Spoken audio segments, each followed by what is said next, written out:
accordance with section... Is Nigeria ready for more states at a time when the present administration is talking about cutting the cost of governance? And how viable are the 36 states and the FCT? Will this bring more development to the people at the grassroots? These are some of the big questions we're hoping to get answers to on the show today. For more on this development, the co-founder, Africa Data Warehouse in Toronto, Canada, Bayo Adedosu, joins me now on the program. Good to have you join us at this time. Well, if these memoranda for creation of 31 new states scales through, then Nigeria will have the highest number of states in the world with 67. What are your thoughts on this? Yeah, good afternoon or good evening, Bosse. Thank you very much for having me. Let me first state that it is within the constitutional provision and powers of the National Assembly, particularly the House of Representatives, to initiate state creation. That is under the Section 8 of the Nigerian Constitution. It is within their power to initiate the process. But the process of initiating the creation of new states is not foolproof. One of the conditions that is required for a state to be created, for a new state to be created, is to check the economic viability of such creation of such new states. And I want to believe that this idea of creating new states by the House of Representatives amounts to legislative recklessness. I would have believed as a Nigerian citizen that we have more than enough states in Nigeria. A number of the states as we currently have them are moribund, are not productive, are not economically viable. Just the other day, some states were up in arms with the executive over tax reform that ordinarily will get them to perform better, will get them to be more productive. We have many areas that the National Assembly, nay, the House of Representatives should focus on. The major thing that I would have expected the National Assembly to focus on is how to strengthen the existing laws for productivity and accountability. And in saying that, we have the local government autonomy as legislated on by, not legislated on, as adjudicated on by the Supreme Court. I would have expected that the National Assembly, starting from the House of Representatives, will work on a framework that will ensure that local government chairmen are held accountable and dividends of democracy actually trickle down to the people within the locality. But that is not the case. Let me quickly run us through one of the dangers of this reckless idea. One, by this idea, new senatorial districts will be created for each of the new states. Nigerians are clamoring for a reduction in the cost of governance, but the House of Representatives are so disconnected from the Nigerian people, from the aspirations of the Nigerian people that they are supposed to be representing. Yes, Mr. Adedosu, if I may quickly butt in, you know what the House conducted some kind of groundwork, reach out to their constituents, talk to people, but not to use state creation as a political tool. Now, if we are talking about creating new 3 senatorial districts, we are simply adding to the cost of governance. That means there will be additional members of each party going to the National Assembly. We are just trying to build something on top of nothing. That is totally unnecessary. And at the same time, we have some states where they only have 20 local governments. It simply means when you balkanize such states to create additional states, you will create more local government. I hear you, Mr. Adedosu. If I may quickly butt in, Mr. Adedosu, are you able to hear me? And expanding the cost of governance. All right. So I was going to say that, what the Deputy Speaker of the House, who is actually the chairman of the Constitution Review Committee, Benjamin Kalu, mentioned that these are memoranda. So perhaps it might not be totally the fact that it's the lawmakers themselves who presented this to the National Assembly. It might just have been from their constituents, as it were. But we'll talk more about that and what your thoughts really are. Are you totally against the idea of state creation, or are you concerned particularly about the number of states being proposed in addition to the 36 we already have? We'll take a quick break. When we come back, the conversation continues. Please stay with us.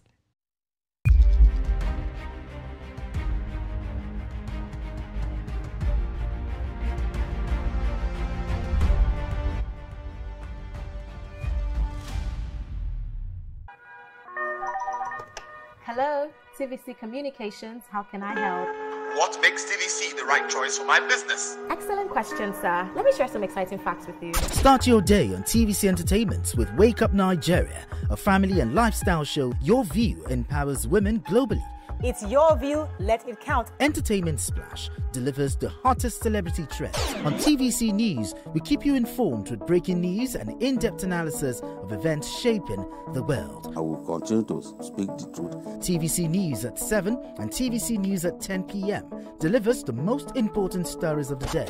Max FM, your hit music radio station, captivates listeners daily across Lagos and Abuja, making every commute more enjoyable. Adaba 88.9 FM is not left out, as it is the voice of Southwest. And on TVC Digital, we reach to million viewers daily.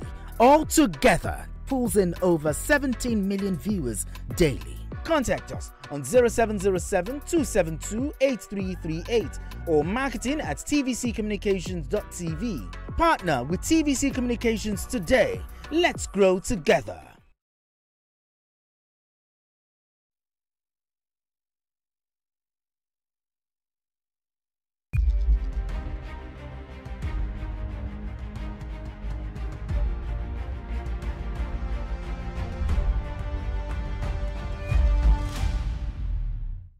Many thanks for staying with us. Is Nigeria ready for creation of more states? This time 31. My guest is still with me here, Bayo Adedosu. So before the break, I had mentioned that I was going to ask you this, whether you are totally against the idea of state creation or whether you are simply concerned about the number of states being proposed, considering that perhaps this might take Nigeria to being, on the Guinness Book of World Records as the country with the highest number of states. What do you think?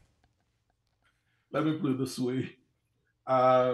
If Nigeria will be achieving anything in the Guinness Book of Records, it should be for development that cut across geopolitical zones.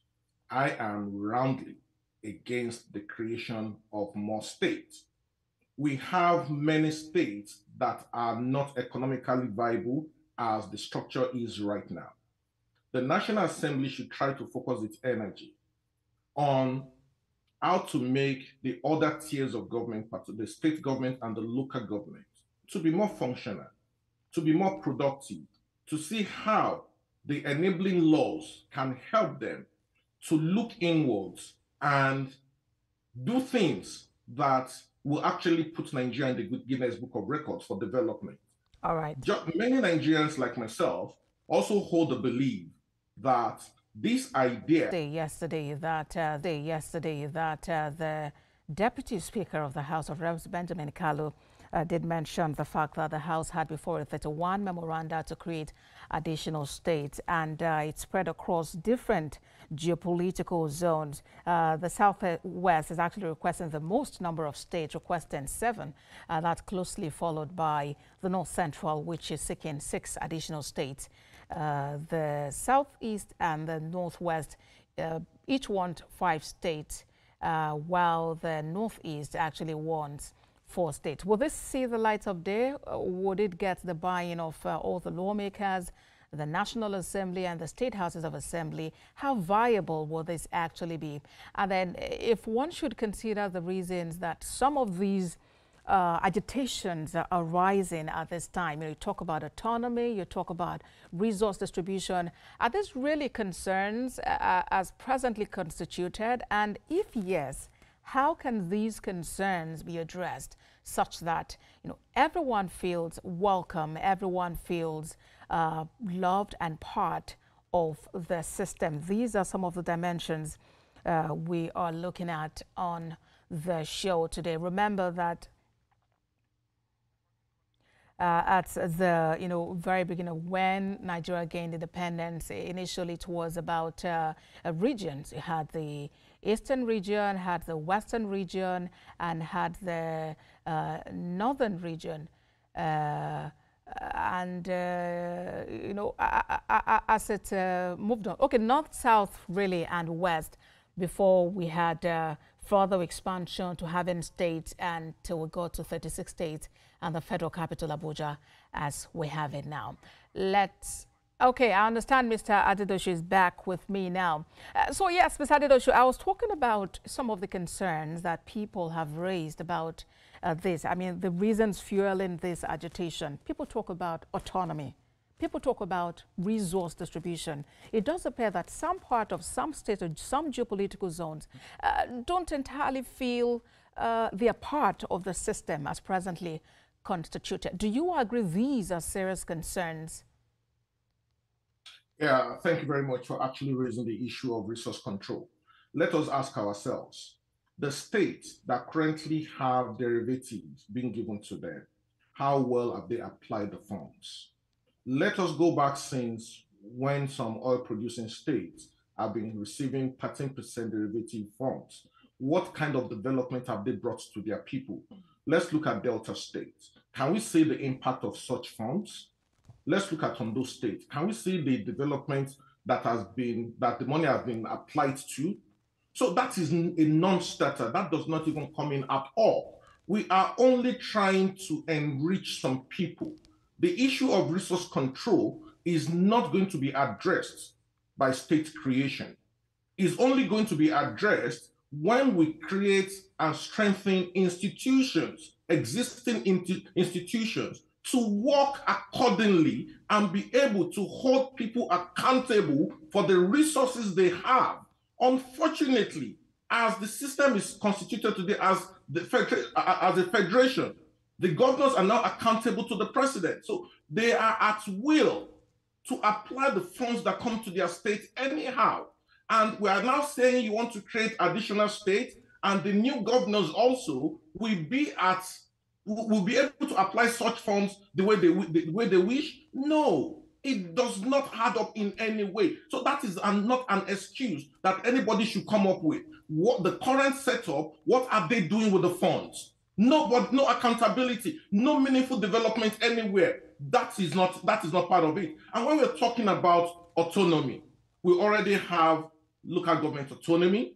There is the judicial autonomy. So what kind of autonomy exactly are they saying? Are the states not autonomous?